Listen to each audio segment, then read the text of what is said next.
देखिए, लंच से पहले सुप्रीम कोर्ट की 3 जजों की बेंच ने ईडी को चेतावनी दी। उन्होंने कहा कि अगर आप इस जमानत का विरोध करोगे तो हम इस पे फैसला लिखेंगे, मेरिट्स पे, फैक्ट्स पे लिखेंगे, और फैक्ट्स आपके विरोध में हैं। संजय सिंह के खिलाफ कोई भी सबूत आपने नहीं दिया, ना पैसे का सबूत दिया। किसी आदमी ने 9 बार गवाही दी, संजय सिंह के बारे में नहीं कहा। 10वीं गवाही में आपने उस पर दबाव डाल के उससे कुछ कहलवा दिया, तो कोर्ट ने कहा ये कैसे हो सकता है।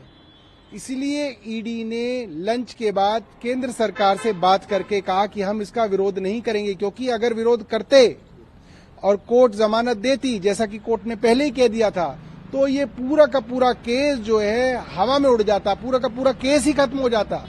इसलिए सिर्फ अपनी इज्जत और इस केस को चलाए रखने के लिए ईडी ने उनकी जमानत पे सरेंडर कर दिया। आपने इससे रिलेटेड एक ट्वीट दिया पैनल एडवोकेट का। देखिए, मैंने देखा है कि ईडी के मामले जो संजय सिंह जी के ऊपर सुप्रीम कोर्ट में चले, उसमें कई मामलों में जो ईडी के वकीलों की जो लिस्ट लिखी है उसमें बांसुरी स्वराज का नाम है। अब ये बताइए कि भाजपा की प्रवक्ता हैं बांसुरी स्वराज, भाजपा की नई दिल्ली की प्रत्याशी हैं बांसुरी स्वराज। कल ही हम कह रहे थे कि ईडी और भाजपा एक है, आज ये साफ हो गया।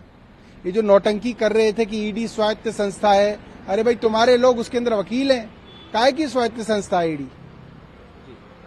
क्योंकि कल अदालत की बात हुई, वहाँ ईडी ने एक नया आरोप लगाया, बीजेपी वाला, जैसा कि आप जानते होंगे। उसने कहा कि चुनाव में फंड गया, ये सब चीजें। सर, आपकी प्रतिक्रिया है? देखिए, जहां खुल्लम खुल्ला ईडी और इनकम टैक्स के छापे पड़े और इलेक्टोरल बॉन्ड से करोड़ों रुपए भारतीय जनता पार्टी ने लिया, वो ईडी को नहीं दिख रहा।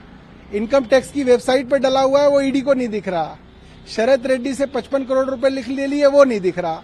और झूठे सच्चे जो आरोप लग रहे हैं उसके ऊपर ईडी जो है कहानी सुना रही है। ईडी की बकवास अब देश के लोगों ने सुननी बंद कर दी है। ईडी ने ही एक और मामला जो है मोहित्रा की हम बात कर रहे हैं, हीरा नंदानी के खिलाफ भी जो है मुकदमा दर्ज किया है। फेमा के उल्लंघन का, जैसा कि आप जानते हैं, पूरा मामला है। पहले उन्हें समन भी भेजे जा चुके थे। देखिए, ईडी भारतीय जनता पार्टी का एक अंग है।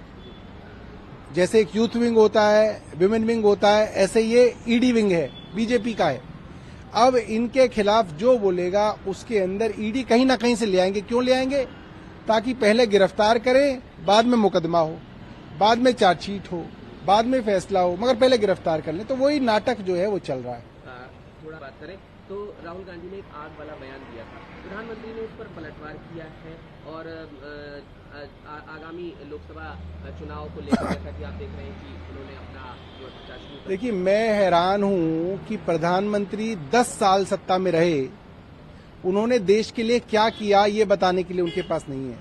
महंगाई कम क्यों नहीं हुई ये नहीं बताते, बेरोजगारी कम क्यों नहीं हुई ये नहीं बताते, रुपए की कीमत के हिसाब से डॉलर क्यों बढ़ता जा रहा है ये नहीं बताते, देश का जो वो है कर्जा है वो कई गुना बढ़ गया वो नहीं बताते, 11 लाख करोड़ रुपया उद्योगपतियों का वापस कर दिया वो नहीं बताते। अरे आपने क्या किया वो बताइए।